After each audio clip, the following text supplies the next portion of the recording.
جب گناہ بڑھتا ہے تو اس کو رزق سے بھی محروم کر دیا جاتا ہے، رزق کی کمی آ جاتی ہے۔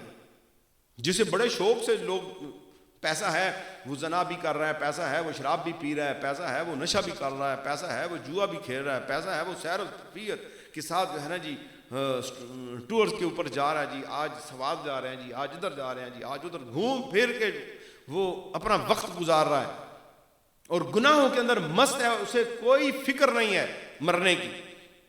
تو اللہ تبارک و تعالیٰ اس کی بیماری، کیونکہ بیماری جو ہے انبیاء مرسلین پہ، نیک صالحین پہ بھی آئی ہے، ان کے اپنے درجات ہیں۔ ایسے لوگوں کی بیماری کا تذکرہ یہاں پہ میں نہیں کر رہا، ان کے اپنے درجات ہیں۔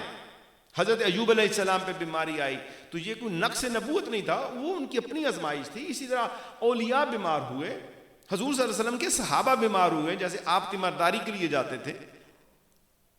نیکوں کے اوپر بھی بیماری آتی ہے، لیکن فی زمانہ میں جو گفتگو کر رہا ہوں تو پھر ایسے گناہوں میں ملوث ہو جائے جو اللہ کو ناراض کرتے ہیں۔